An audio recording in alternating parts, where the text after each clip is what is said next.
Hey, y'all, and welcome. You're listening to the Cowgirl Confessions podcast.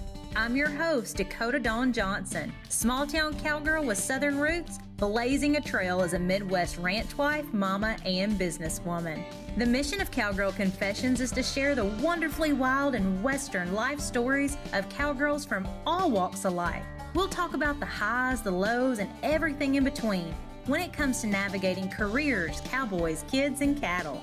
Legendary cowgirl Dale Evans said it best: "Cowgirl is a pioneer spirit, a special brand of American courage. The cowgirl faces life head-on, lives by her own lights, and makes no excuses. Cowgirls take stands. They speak up. They defend the things they hold dear. A cowgirl might be a rancher, a barrel racer, a bull rider, or an actress, but she's just as likely to be a checker at the local Winn-Dixie, a full-time mother, a banker, an attorney, or an astronaut. If you're into wet saddle blankets, talks with God, buckets full of laughter, and the life lessons learned in the process, kick off your boots and settle in. I pray these stories encourage, empower, and give you just the leg up you need. Here's to embracing the cowgirl state of mind, no matter how wild and Western life may get along the way."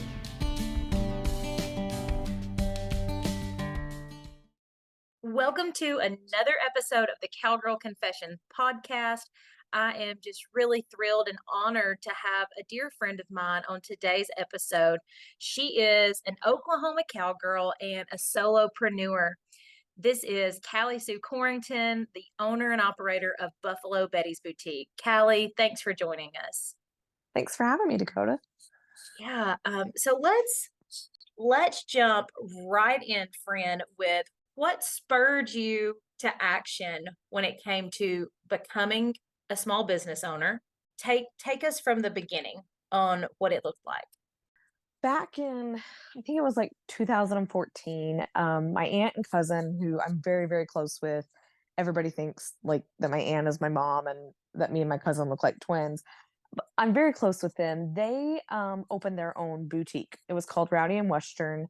And I had really had no other prior boutique experience before that, but they set up at a lot of trade shows. And my aunt's a school teacher. My cousin, she didn't live super close by. And so I got the lovely job of getting to go and run their booth for them while they were doing other things throughout the day. And I absolutely fell in love with the boutique world. And I mean, I love customer service no matter what I've done in my life, but getting to help people pick out stuff. And I just loved every aspect of it, from setting up the booth to working it throughout the day and talking with customers. So that was really my first experience with boutiques. And it kind of planted a seed in my head like, hey, someday I would like to do this myself. And so I was probably 23, 24 at the time. And fast forward a couple of years, my sister and we got connected with a store here in Oklahoma City called Versona.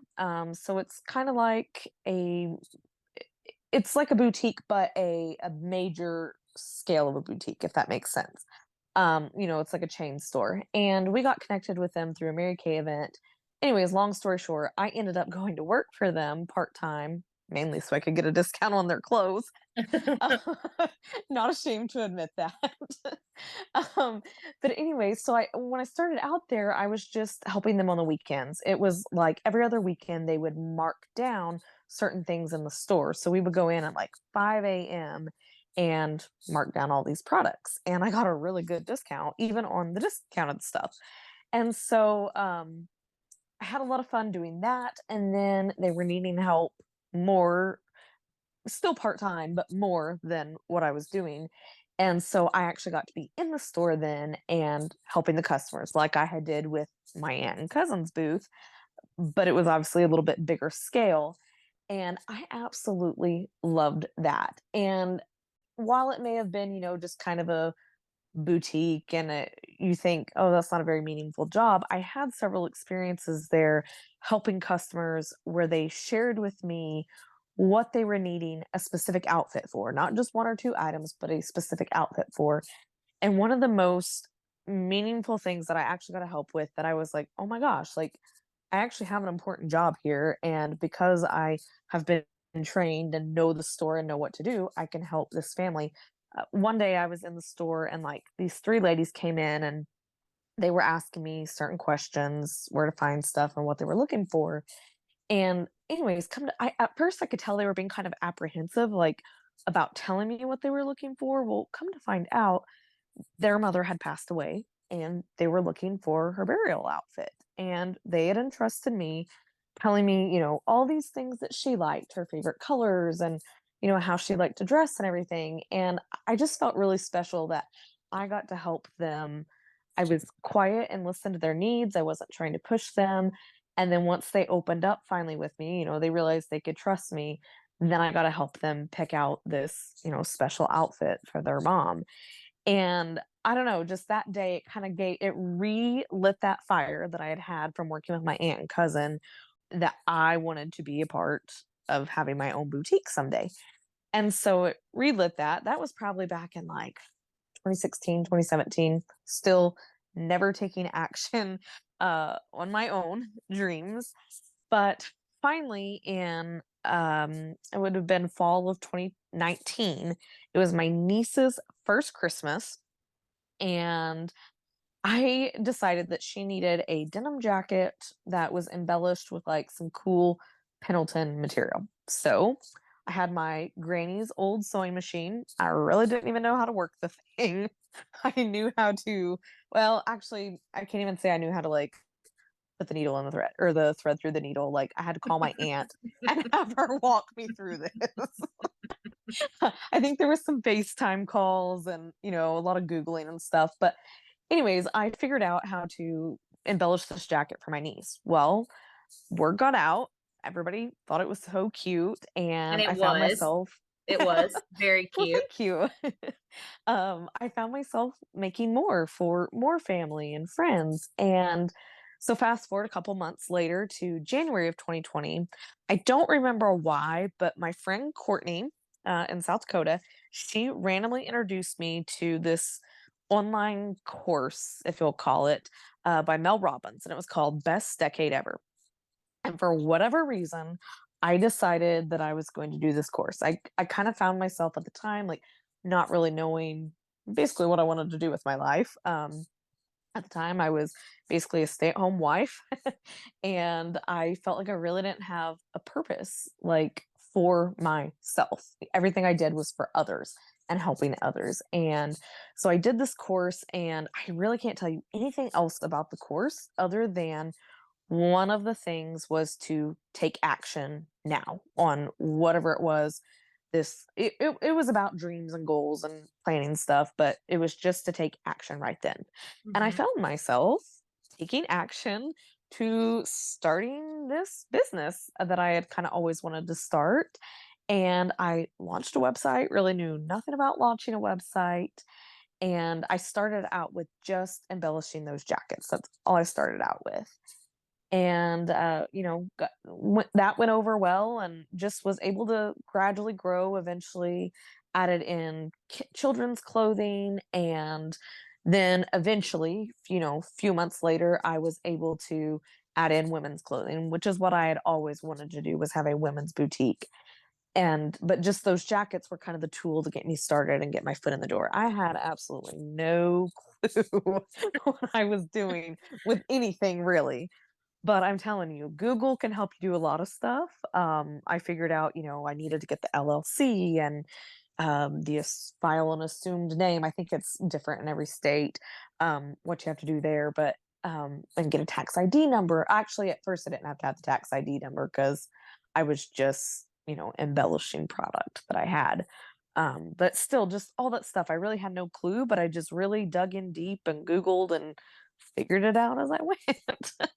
What what a god wink that your friend sent you that course, and like you don't really remember a whole lot other about the course other than you were like, I have to take action. And you just did it. Like you just went to work and you figured it out. Like I love that. Like if I could bottle and sell something to like our world that I think would make a difference, I think that right there is what could do it. Truly. Yeah, absolutely. Yeah, back to you filed the LLC? We're in January 2020.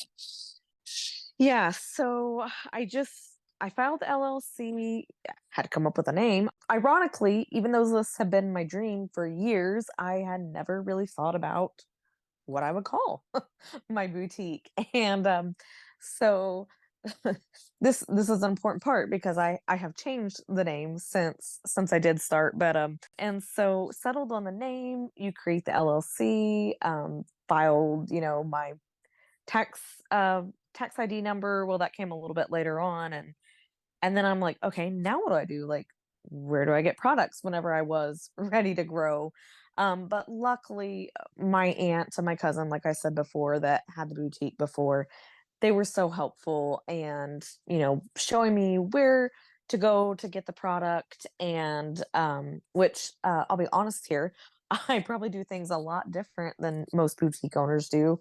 I did not actually go to my first market until last August. I just ordered online up until then. I don't know why. I was always intimidated to go to market, but Dakota finally convinced me to go. So thanks for that, friend. Yeah, you're welcome. We'll get to that, like pushing your friend off a cliff in a loving way in a moment. Yeah. Because you've tolerated me doing that to you since you formed this business, and I know I can be a little much sometimes, but it's just because I believe in you and what you're doing that I'm so pushy. Well, we all need a friend like that. We all need a Dakota in our lives. And I never think you're being pushy. You're Okay, being good. loving. Okay, good. I'm You're glad you being think loving. that. I would much rather you do that than just be like, yeah, that sounds great. And never pushing me to go for my dreams. I'm like, girl, we are not here for a Saturday trail ride. You are entered. You are going to work. We are ready to cross the timer line. So, what is your That's plan of right. action? Like, Saddle up, Buttercup. that is good. Oh my gosh. Fast forward to fall of 2020, I actually had to go through the process of changing the name of the business, which I thought was going to be a really big deal, but it wasn't. I didn't start out with the Buffalo Betties for the name. And so that fall, I had to completely relaunch. In fact, I wasn't even sure that I was going to get to continue with the store, this little dream of mine. At that point, it had been more a hobby for me, I suppose, instead of an actual. I mean, yes, it was a business, but it was just serving as a little bit of a hobby, giving me something to do that was for me. Mhm. And so I had to make that decision then of, am I going to give up on this dream of mine, or am I actually going to like take another leap, jump off Yeah. another cliff and turn it into an actual business and not just a little hobby. I can't even really call it a side hustle. It was more a hobby. So, at that point, my best customers were my mom and my sister. Actually, I can't say at that point. They still are my best customers. At that point, they were pretty much like, my only customer. There was others, but not very many. And so I did. I just decided that I was going to take that leap. And by December of 2020, I had relaunched with the Buffalo Betties, and people fell in love with the name. And I, just started doing more of the lives on my Facebook page, and it really grew from there. And then once again, Dakota pushed me off another cliff. And in April 2021, she invited me to come up for Junk on the Prairie. And that was my first show. And let me back up here and say that I didn't always just have the dream of owning a boutique. I had specifically the dream of owning a boutique and going and traveling at trade shows and setting up at stuff like that. I still don't to this day. I don't want a actual brick and mortar store. I my goal has always been to travel with the boutique. I love to travel. And so Mhm. it's just kind of a natural fit. So my friend here, Dakota, gave me the opportunity to do that. And I was hooked. It was a great show. And also, I think it's important to note, because growth is important. That first show when I went to Dakota's, I hauled all of my stuff up there in my horse trailer. So I had to wrap everything, tie it down really good in the trailer because obviously, like, the sides were open, so I had to protect everything from getting weathered. And then it was like by the next show, I was using a different horse trailer, still having to wrap stuff, but it was one that wasn't actually being used as a horse trailer, so I could leave like my structure stuff, obviously not the clothing, but all the structure stuff I could leave in it. By the end of the summer, I was tired of having to load and unload clothes and decided there's got to be a better way. And I found me an enclosed trailer with hopes of turning it into a mobile boutique. Well, I had it for a year and didn't make any improvements on it. And once again, this cool friend of mine named Dakota had the perfect opportunity with me and bought her enclosed trailer that I currently have now, and am so close to having the mobile boutique that I've always wanted, like actually fully finished, graphics on the side and everything, where this summer I will be able to roll out with the Buffalo Betty's mobile boutique and go all over wherever I want to go. Set up my little store. So that's kind of You where I'm have at now. you have come so far, and just as your friend, I'm so incredibly proud of you because we care about our friends' relationships and then just their quality like of life in general outside of business. And so when you were having to make that decision, Callie, of and I don't want to dwell on this, but I do think it's important because I feel like this adds so much value, and especially for them to understand the namesake of Buffalo Betty's. Watching you and being there to encourage you, but not to tell you what to do. Because quite honestly, like when you're picking up the pieces on cards that you were dealt that are not something that you wanted, you weren't looking to go through a divorce. I mean, let's just, lay that out there. That was not the plan. And you were dealing with life, but then you also at the same time had to make a pivotal decision. Do I take this hobby that's been a dream and I'm treating it as a hobby? I would have been proud of you and supported you no matter what you decided to do in that moment. But watching you come out of that, watching you like reinvent, recreate, and build Buffalo Betty's, it has been like such a gift to me as your friend because it's like, wow, look at her. She didn't quit on that. I think it could help a lot of our listeners to understand how you made that decision, kind of when you were in the trenches, and then just how cool the namesake of Buffalo Betty's is. Thank you for always supporting me and being there for me. Either way, I appreciate Yeah, it. absolutely. I was getting a little teary eyed talking, and I wasn't planning on that right there. I was like, "Oh, I'm getting choked up," but I mean that. Like it's you just want the best for your friends, and sometimes what's the best for your friends is not easy. It's like it's not the easy path, and that's not where growth happens. That's when challenges come about, like you want to help them and you want to see them persevere and go on to do other things, but sometimes like at the end of the day, it's up to them. And watching you do that, I'm just like, man, look at her and look at this story she has to share with people. Like you're doing way more than selling clothes, girlfriend. Way more.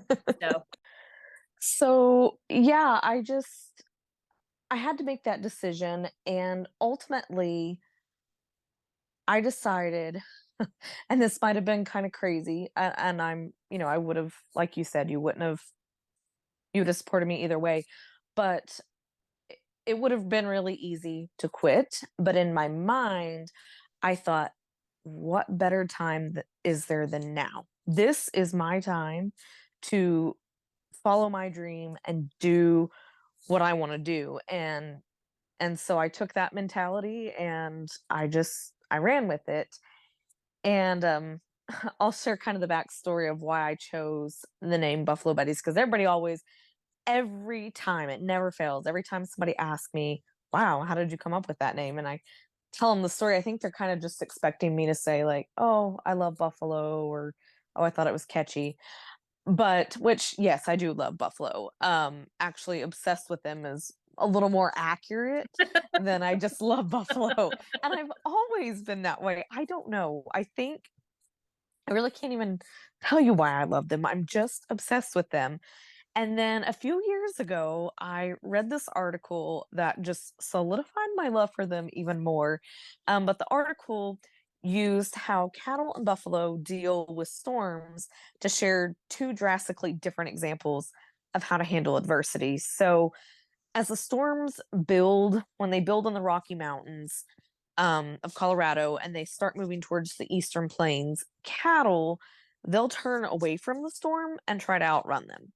And obviously, you're not going to outrun a storm.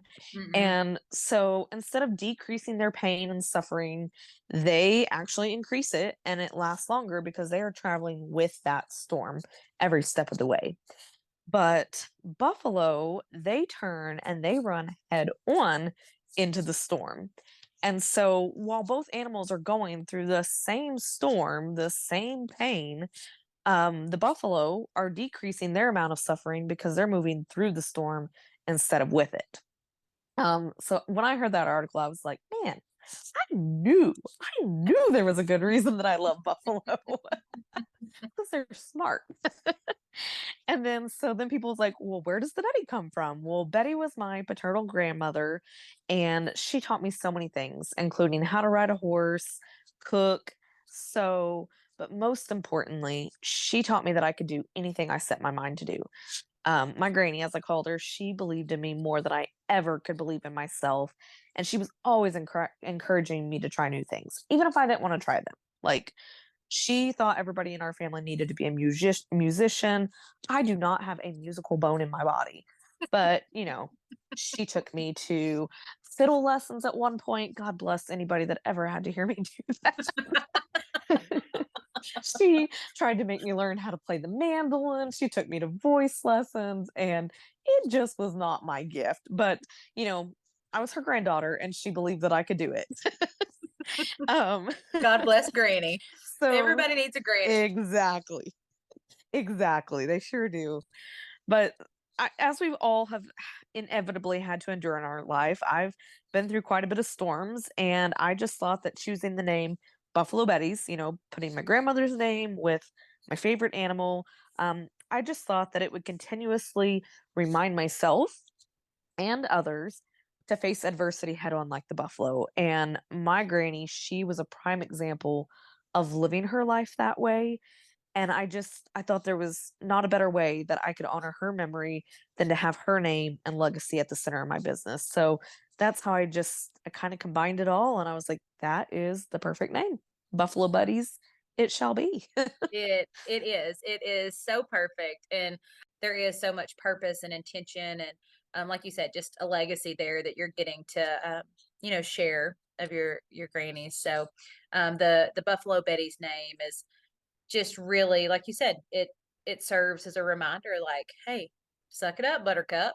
Those are my Yep. words, not yours, but you can do this. Like adversity, and that's what I think. Like, suck it up, Buttercup. You got this. Yep. Absolutely. And that's exactly how my granny was. It was like, if you're going to cry, go sit in the truck and cry. Cowgirl Yeah, up. that's it. Cowgirl up. Have that cowgirl state of mind. And so, when it comes to navigating careers, cowboys, kids, and cattle, it can feel lonely sometimes, like you're down in the trenches trying to do all the things. But I want to share with you that it doesn't have to feel that way. I joined the Cowgirls Over Coffee membership in May of 2020, and y'all, it has been such a gift. It has allowed me to connect with women with that Western and rural background that simply get it. They understand what I'm working with. We get to share strategies, encouragement, and hold each other accountable as we're pursuing goals in all of these different areas of life. To learn more, visit cowgirlsovercoffee.com or check out episode 45 of the Cowgirl Confessions podcast that features the founder of Cowgirls Over Coffee, Thea Larson. I hope to see you there. We mentioned earlier that we connected via Rodeo Queen, a life about a decade ago for us. But let's dive in, Kallie, because you have a really unique background in just your Western roots. And so while you grew up like going to play days and rodeos and doing barrel racing and pole bending, you actually you have a love for ranch sorting. So I would love for you to unpack that for us, share how you got started with ranch sorting, and yeah, just like what that really kind of looks like. Okay, well, how I got started, I honestly don't even really remember because I've been doing it for that long. Like, Right, I right. I have a picture of me and my dad at the county fair when I was like 7 years old, I think, sorting. And at that time, sorting was very new. So actually, I guess this is how I got started in it. My dad had started team penning, and we would go to the Minko Roundup Club for the team pennings. And this was when me and my sister were real little, and team sorting was not around yet. And it actually got started by a gal here in Oklahoma. And my dad started putting them on.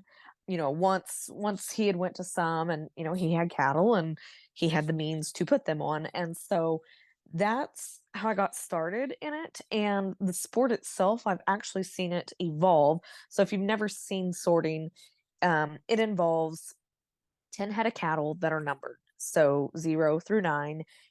And then there's usually like 1 to 3 trash cattle is what they call them. So they're not literally trash, I don't mean that. But they don't have a number on them, so you're not sorting them. But the purpose of them is so that way when you sort the cattle to the other side, there is still some, as you're dwindling the herd down, there's still some that you have to hold back. So there's two round pens, essentially, is how I would describe it, with a gate in the middle, two panels in the middle, but an opening, not an actual like working gate in the middle. And like I said, I've seen the sport evolve. It started out where it was 3 people, it was a much bigger pen, and it was just like a line. There wasn't like the panels there with the gate in the middle. Now it's the two round pens with the hole in the middle, essentially. There's two two people, one stays in the gate, and one goes in the herd. There's different classes. Sometimes like a ranch hand select is where one person does all the sorting and one person has to stay in the gate. They can't like actually go and get any of the cattle out. They have to just stay in the gate and only push back the trash, Okay. or the wrong numbers. And then, but most sorting is, you can switch off in the gate. And then of course there's all kinds of different classes, just like your barrel racing and team roping, where you have numbers, and Hmm. they have the higher numbered classes and whatnot. But so everybody doesn't start with the same number. If they call out, say the number, well, 0 would be easy because then you count 0, 1 through 9. But if they start you with 5, then you would sort out 5, 6, 7, 8, 9, 0, 1, 2, 3, 4. So that, diversifies it up, and so you've got to be able to count. Actually, I said this one time. So my dad still puts on our county fair team sortings, and I was like advertising for it, and I said, if you can ride a horse and count to 10, you can do this. And a I friend love of ours that. a friend of ours commented, she's like, actually, you really don't even have to be able to count that great, because my kids have been doing this since before they could count. And I was like, valid point. You don't even have to count to 10. Oh my gosh, that's a sales pitch if I've ever heard one. Like such a catchy marketing idea. Yeah. But I mean, it's true. Like, and I think that's why I love it. In barrel racing, you have to have the fastest horse in order to win. I mean, yes, Yeah. they have the 40 program where you can be a little bit slower, but still, there's a lot of factors that factor in there. In Hmm. the sorting, you don't, I mean, yes, a cowy horse, a nice cowbred horse is gonna help, obviously. But you know what? When me and my sister were little and we were riding our little, I can't even call him a Shetland pony. I don't even know what he was. He was like some sort of a mountain pony. That horse was not, I mean, he was nothing to look at, for one. Our dad's friend actually named him Seabiscuit because he sees a biscuit and he runs to it. But I mean, like, we were actually able to compete on that horse because we were slow and steady. Like, we focused on getting the right cattle out. We weren't, a lot of people get in there and they try to just go and blow because it is a timed event. Well, then you let the wrong number out and you get a no time. So that's what I'm saying. You don't have to be, you don't have to have the nicest horse there or be the best rider even. Yes, obviously you need to be able to stay on your horse, but anybody can really go and compete. It's a family-friendly event, and it's just I love it. I've always loved it, and it's still to this day. I don't barrel race anymore, and I don't get to go sorting a lot, but it is something that I love to do when the time does allow. Yeah. Thank you for taking us through that because that is one thing that I haven't ever like participated in outside of what you were talking about, like at an actual like ranch rodeo. They have like the team sorting and you're holding the line. And so like I've done that before, but I've never like actually been to a ranch sorting and stuff. So and you're the first one on the podcast that we've had share about that. So I just think it's really neat. Wow. And, hopefully some of our listeners are like, hey, if I'm looking for something that I can, get in or try, like you said, you don't have to have the fastest horse. Like you just got to have some know-how. You got to be able to count to 10 somewhat. Yeah. And have a friend that's willing to kind of bring you along. I think that's great. So, Callie, I'm curious. The other thing that, besides ranch sorting and just like growing up kind of immersed in having horses around and going to rodeos and stuff, your granny also had the drill team, right?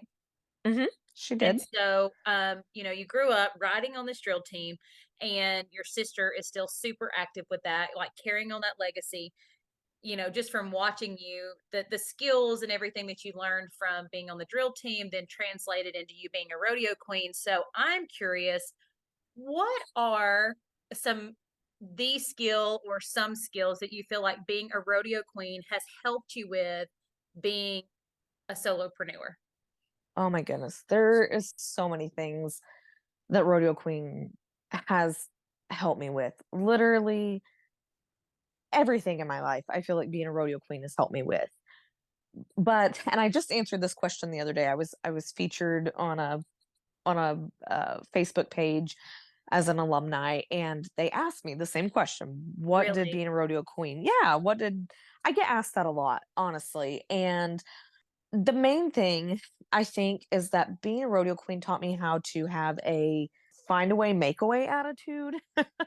Like if that could be my life motto, like that is how I would describe myself. But it just taught me that you have to be flexible. Stuff is never going to go as, according to plan. And you have to be able to just pivot and go with the flow. And I think that is a quality that I learned from rodeo queening that has just, especially in the business world, I can have the best laid plans and, something will come along and put a little kink in my day. But I just have to regroup, rethink and pivot and I can continue on. But another thing also that being a rodeo queen taught me is how to travel.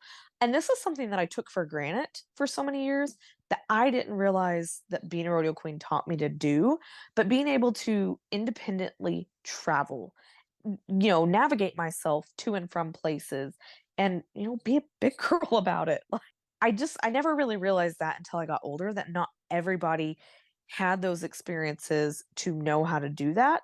Yep. And even down to the fact of like learning how to pack, where I'm not packing everything but the kitchen sink. Now, don't get me wrong, I do pack like that, but I know how to pack smart, like roll my clothes where I can roll my t-shirts and put them in a pair of boots and save space when I'm packing and stuff.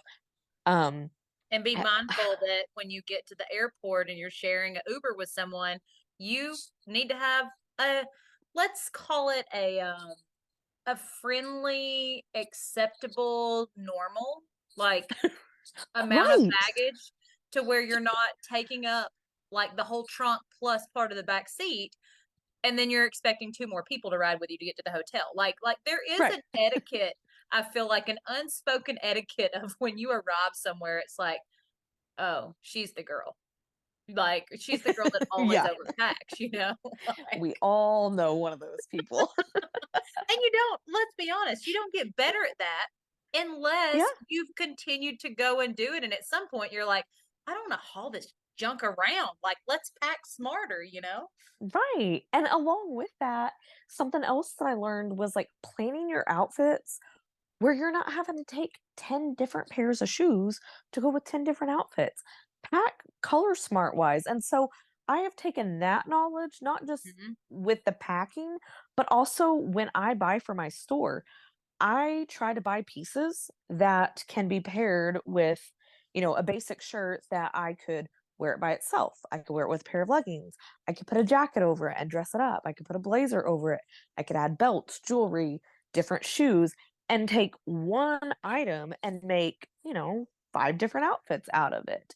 That's all something that I learned from the rodeo queen world of how to be savvy with your clothing and your budget, quite Yeah. honestly, Yeah. because I mean, most rodeo queens don't have an endless budget. And I always got complimented on that actually in my later years of queening because I had learned it early on. I would take one interview piece and it would be like a basic shell dress, and then I'd have two jackets that went with it and a pair of jeans. So Mhm. potentially I had three outfits with, and I would wear those 3 different outfits throughout the pageant, and the judges would compliment me, "Wow, that is so smart, so budget friendly for you to do that, and you picked a color that's great on you, and you're not afraid to wear it again."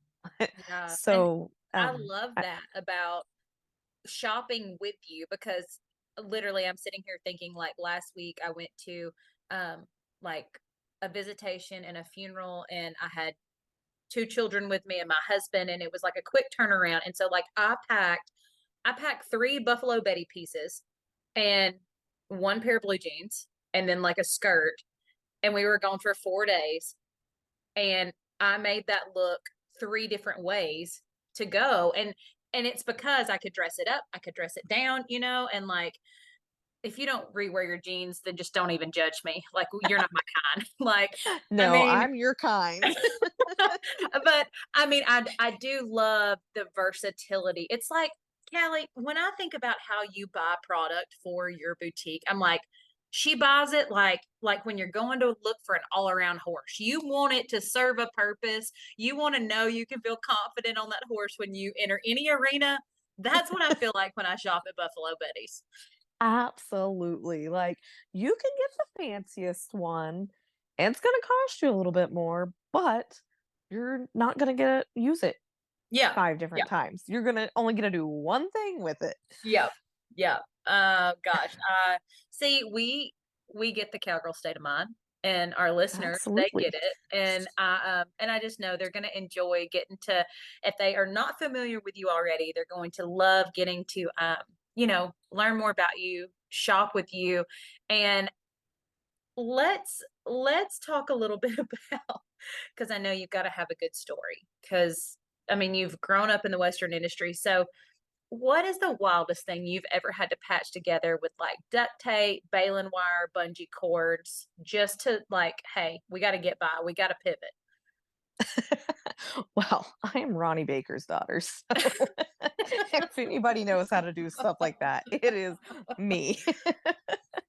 But it's funny because I know you like to ask people this question, and I was talking to my sister earlier and telling her that I was gonna be on your podcast, and I was like, "Man, I was like, "I know we've got a good story, like, we're notorious for, like, traveling back when we were rodeoing and stuff. We were always, like, on the phone with dad, like, 'Hey, dad, we've got this going on. What can we use to fix it?'"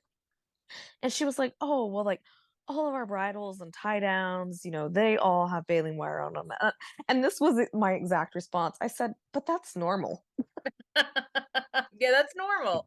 That's not a weird thing. Like that's just what Everybody you does do. that. If Yeah. you don't bale and wire your bridle, you ain't no cowboy." Like, I mean, that is normal. But then I got to thinking about it, and I think the best thing I've ever used that is not at all what it's supposed to be for, while it is not baling wire or duct tape. So my dad, when he gets net wrap to bale his hay with, the little straps that hold the package together, Yeah. and then he like picks it up with the straps. Okay, those straps I use for everything in my business. I have a pile of them that I have hoarded. So before I bought the trailer from you, I had to secure the trailer I was using. I had to secure my racks into that trailer. And I used those straps to secure my clothing racks. It worked beautifully. They were easy for me to work with. And then when I set up my structure at trade shows, I have like this 10 by 10, like, well, first of all, the bases of them, you'll appreciate this.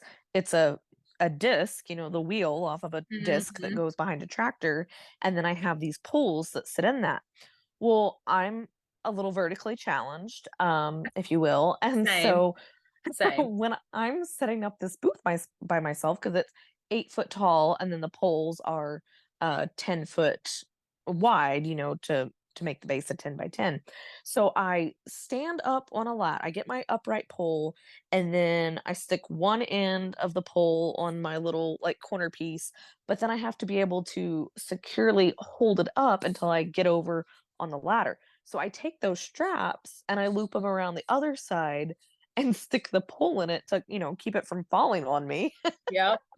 until I get it all put together. So while it's not duct tape or baling wire, it is the straps that comes on net wrap for baling hay. So Just right. That right there is a cowgirl state of mind all day long. absolutely. All day long, in your business. And before I ask you, I've just so enjoyed getting to visit with you, Callie. Just thank you for your time because we have talked about recording this episode for years at this point, like years. You were one of the Yeah. very first people when I decided I was going, because I had a friend that pushed me off the cliff and was like, "Hey, you're going to start a podcast." And I was like, "Oh, I am." And she's like, "Yeah, I already made you like a login and a username and you're going to start one." And I'm like, "Oh, all right." And so then I send out like this text message and I'm like, "Hey, I would love to have you on the podcast." And so here we are like 3 years later. And I don't believe it's a coincidence, like timing is everything. But you have been a cheerleader of the podcast and the mission here. And you live it, like you encourage women all day long through your business and even before you had Buffalo Betty's. And so, before we get to, our kind of last question that I ask everybody, I just want to thank you for, just your support, your friendship, and really encouraging me and what we're all about here on the podcast. And if you had one piece of advice that you could give someone that is in your shoes, let's say December of 2019, before you decided to take action, what would that one piece of advice be for somebody wanting to go after their dream? I think it would be getting out of your own head and just doing it, taking the action, whether you are scared to death or, think you somewhat have a plan, just taking the action, getting out of your own head, stopping yourself from all those excuses or all those things you're telling yourself of why you can't do it, and lean into what if it does work. I think that might have actually been something I learned from that Mel Robbins course also. What if everything goes right? And Mm-hmm. just giving it a chance to go right. Yeah. That's so good. So, so good. So Callie, here at the podcast, our goal and our mission is to share the cowgirl state of mind with women across the globe. And girlfriend, I'm just so excited. I don't like to brag, but I'm going to brag for a minute. Like we are getting that job done, and I am so proud of that. Not in a way of like, oh, it's me, but oh, what a gift it's been to be in this kind of like vessel position and share stories of women like you and get in the ears of women literally across the globe. The Cowgirl Confessions podcast is being listened to, not only in the US but in 13 other countries. Like it blows my mind to think that some small town cowgirl from Grady, Alabama is getting to be in the ears of people, and I'm getting to share stories like yours with women across the globe. And that was the mission from the beginning. It's not about the vain metrics. It's not about the social media likes. It's about sharing stories of women who have the wisdom and the knowledge, and they're willing to share that with others. It's about giving you a platform and a way to do that and really make an impact. And so, really having that cowgirl state of mind shared with women across the globe, as I said, that some of them may have never even like swung a leg over a horse, but they could benefit from having this way of thinking. And so, um, at the end of the day, like, what does the cowgirl state of mind mean to you? Just like you said, don't ever even have to have swung a leg over a horse to have that mentality. And to me, having a cowgirl state of mind just simply means being a find a way, make a way type of gal. There, Mhm. as they say, there's always more than one way to skin a rabbit. Yep. So just not giving up if the first thing you try doesn't work. There's so many people that they have so much potential, but they try something and it doesn't work and they're like, okay, I'm done. They just give up. But just, a cowgirl state of mind, you do whatever it takes to accomplish whatever it is you're trying to do, no matter what that is. And one of my favorite quotes, this actually came from Pam Minnick. If you don't know who Pam Minnick is, she's a former Miss Rodeo America broadcaster, big time lady in the broadcast Western world. Um, One of my favorite quotes is by her. She said, "People think that cowgirls are tobacco spitting, truck driving mamas. Yeah, we've got a truck and it's probably bigger than yours, but we're still ladies for the most part." And I have always loved that quote because Yes. it's true. That also sums up the cowgirl state of mind. Like, cowgirls aren't afraid to get a little dirt under their fingernails. They can drive a truck and a trailer and ride horses and or work cattle or fix something with duct tape or baling wire. But then they can also get dressed up and go be this classy lady that can speak intelligently and, have her stuff together. And this is just a normal Tuesday for her. She doesn't think it's odd at all. Oh my gosh. I think that may be my favorite description I've ever heard. And I'm making it a goal. I'm just putting it out there and saying it right now. Like, what an honor it would be to have Pam Minnick on this podcast to share that quote herself. Um, Make it happen. yes, yes. Friends, if you rub elbows with Pam Minnick, hit me up because we would love to have her on the podcast. Kallie, this has just been just such a gift to me. Thank you for sharing what your journey has looked like as just a solopreneur, being gritty, the the way you have evolved as a cowgirl, as a business owner, and I just can't wait to see what the next 5 years look like. So Absolutely. Thank you for having me. I'm so glad that we finally got to connect and do this. yeah. So for everyone listening, how can they catch up with you and stay up to date on what's going on with Buffalo Betty's? Sure. So the website is www.buffalobetties.com. And on there, I have a blog, all kinds of stuff on there that you can keep up with me. I have my travel schedule on there of where I'll be set up at events. And then I'm also on Instagram, Facebook, TikTok, and Pinterest. And my handle or username, whatever you want to call it, on all of those platforms is at Buffalo Betties. And then also on Facebook, it's a group called Buffalo Betty's VIP Corral. And that is where I really get a chance to interact on a more personal level with my customers. Because since I am primarily online, I don't really get to see people in person a lot. And still on the group, I don't get to see them in person, but I get to post things and comment back and forth with my customers. And on Thursday nights, when I have new arrivals, I go live on there to try on everything, show you how it fits, tell you if it runs true to size or if you should size up or down, what the material feels like, and also just give different styling tips if you're not really sure what to do with a certain item. So that is where I really have the most fun connecting with my customers. It is a private group, so you have to answer just a couple of questions and then I accept you into the group and you're a part of the Buffalo Betty's family. You'll love being part of that group. I do. And it's so fun to get to have Kallie, interact and answer questions specifically on, hey, is this going to run big, run small? Is this clingy? Is it not? Like, it's so, so helpful being able to just to make my online shopping experience that much more personal. So, Kallie, thank you again. And you guys make sure to go follow along at Buffalo Betty's on all her social media handles, and you can find great product at buffalobetties.com.